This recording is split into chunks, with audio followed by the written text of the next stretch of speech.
Okay, dokes. So, OCLC project update. For those of you who are unsure, or for those of you who go, I vaguely remember you talking about this at some point, here's a quick update on what in the world this project is again. This project is full OCLC membership for all of the SELCO libraries, public schools, specials, all of the above. And what that means is that every library in SELCO has access to the OCLC database to find records for cataloging. It means that each library or district, if your school, has a unique holdings code that identifies the items and the records that you have in OCLC. It also means better visibility for your collection for a number of different things across the board. The project was announced in December of 2011. In February of 2012, we started working with the cycle for the pilot libraries for this project. And this project kind of encompasses a lot of things. And the first thing that we set out to do was have some initial collection maintenance for all of our libraries. That included an emphasis on weeding, for those of you who remember way back when, and another very distant January when it was super duper cold. We had the Awful Library Books women in to do a workshop on weeding.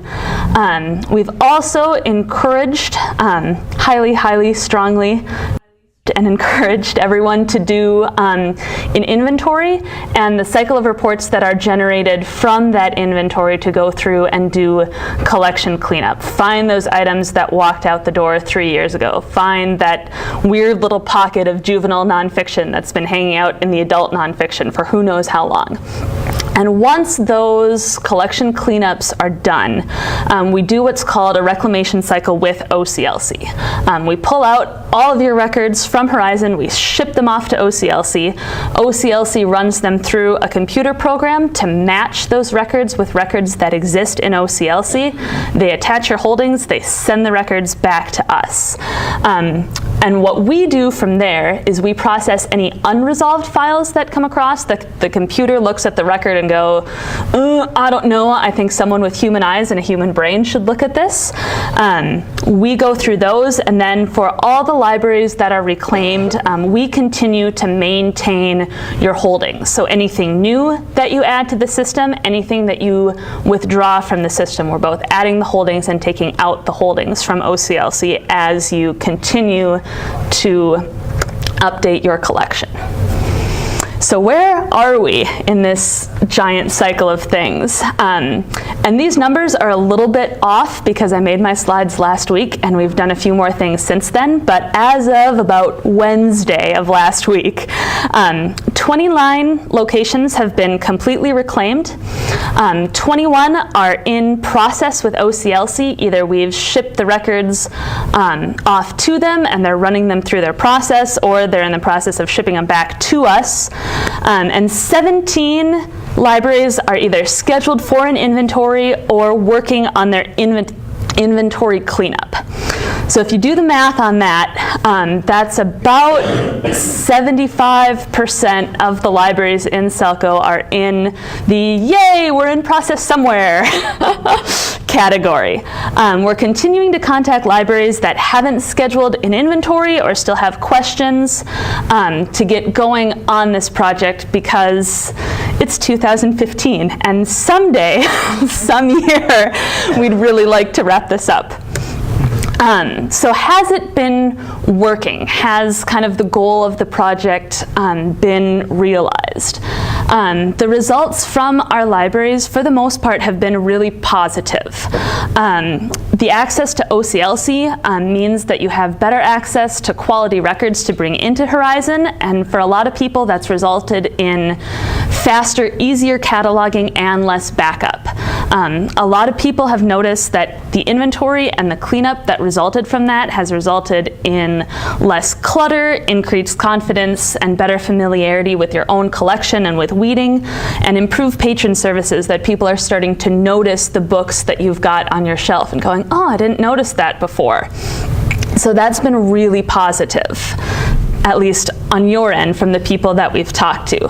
And the exciting thing that we've noticed on our end is that we have a vastly cleaner, more accurate database. The first unresolved files from the pilot libraries were somewhat large. It was around 8 to 5% of the collection came back unresolved, that the OCLC computer just went, I don't know what that is. It doesn't match anything that we've got. And so it was taking us a lot more time to work through those and go, I think that matches with that, and that goes with that. Recent unresolved files are around 2 to 1% of the collection, so that shrunk dramatically. One of the last unresolved files we got back was only 50 records, which is awesome, which is amazing. That's an unresolved file we can work through in a couple of days rather than taking a couple of months to work through it. And so basically what that means for you guys is that the records that we're seeing in Horizon are a lot more complete. They provide a lot more access for people who are looking for those records, who are looking for the material on your shelves.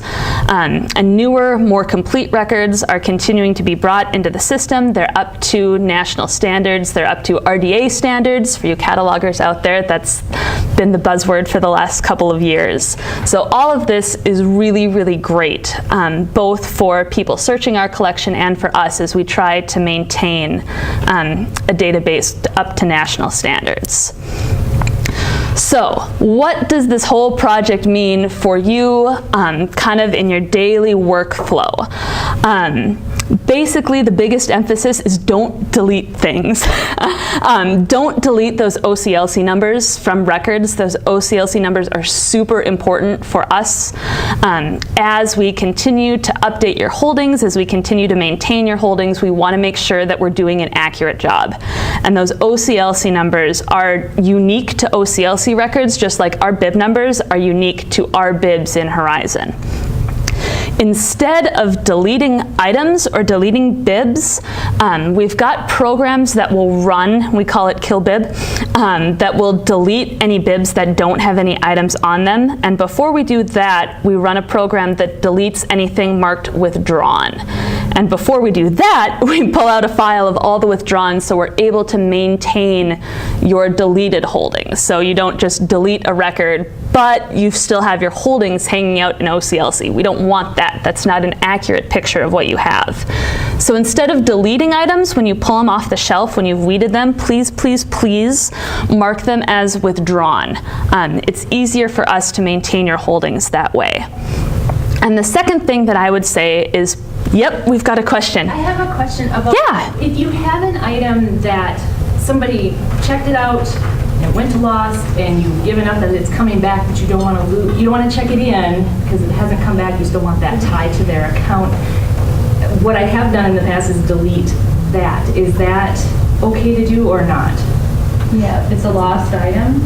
If it's, it's lost and then you should probably, okay, so what she's asked. So the question is, Alice is wondering if you've got an item that's been checked out to a patron, it's gone past all of the overdues, it's then switched over to lost, and she doesn't want to mark the item as withdrawn because then you lose that notification on the patron record that says this person has a lost item. What do you do in that situation?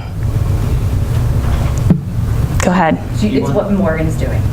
So do you want to answer or do you want me? Oh. Go for it. So you can, first off, it is okay in Horizon to delete a lost item or loss in general, but not if you've been reclaimed by OCLC. So that fine amount will stay on the patron's record. But what you want to do once you've been reclaimed is you send us a list of those and we take care of them, essentially. And you can just send it to the help desk. James? Well, what if one thing that we've been doing is we just copy the item, create a fake item, and then withdraw the fake item? Would that then work? Because when you're in your auto process, it is removing? No, because when I run the auto process, I'm looking for unique items per location. So in case you have 2 copies of a book and you're getting rid of one but not the other, so I wouldn't be deleting your holdings. But if you delete the lost item and you create the second one and withdraw that. So you're just creating a fake item to replace the deleted lost item to take care of the lost block. Do you see But what the I'm saying? same item is on the same bid.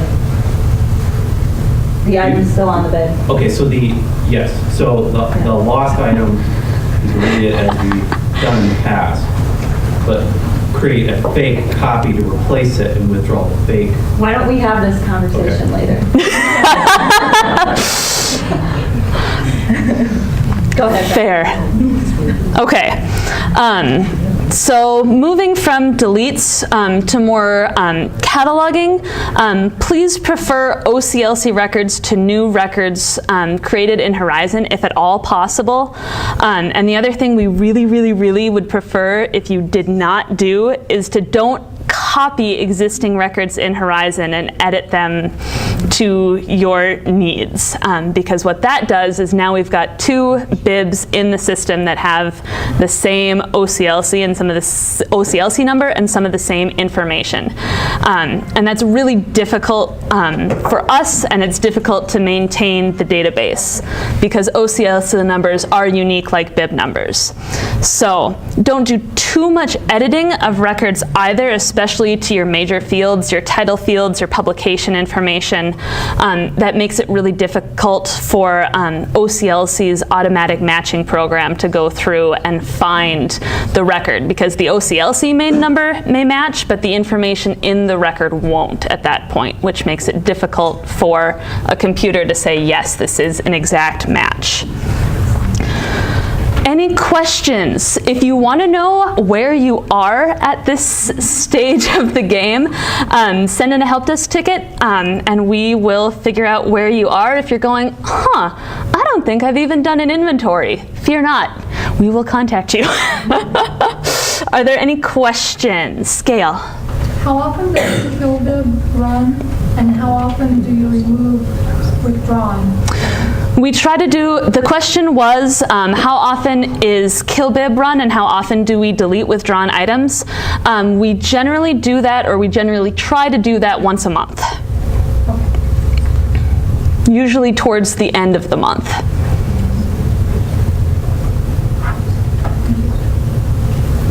Any other questions? Awesome. Thank you very much. Thank you, Becky.